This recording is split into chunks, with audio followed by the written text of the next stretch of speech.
মাত্র 1 মিনিট থামুন। মানুষের কথা নয়, আল্লাহর কথাই ধরুন। যদি আজ আল্লাহ আপনাকে মাত্র একটি নির্দেশ দিতেন, আপনি কি তা মানতেন? আল্লাহ তাআলা সূরা আয-যুখরুফ আয়াত 43-এ বলেন, আপনার প্রতি যে ওহী নাজিল করা হয়েছে তা দৃঢ়ভাবে আঁকড়ে ধরুন। নিশ্চয়ই আপনি সরল পথের উপর প্রতিষ্ঠিত আছেন। পৃথিবীর মানুষ প্রতিদিন নতুন নতুন কথা ও মতবাদ বদলায়, কিন্তু আল্লাহর বাণী কখনো বদলায় না।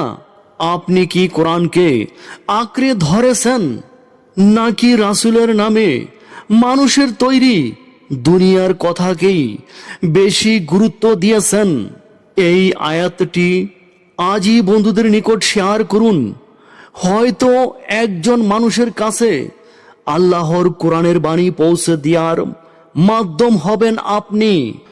আপনার নিকট একটি প্রশ্ন, আল্লাহর নাজিল করা বাণী কোথায় আছে? প্লিজ কমেন্ট করে জানাবেন।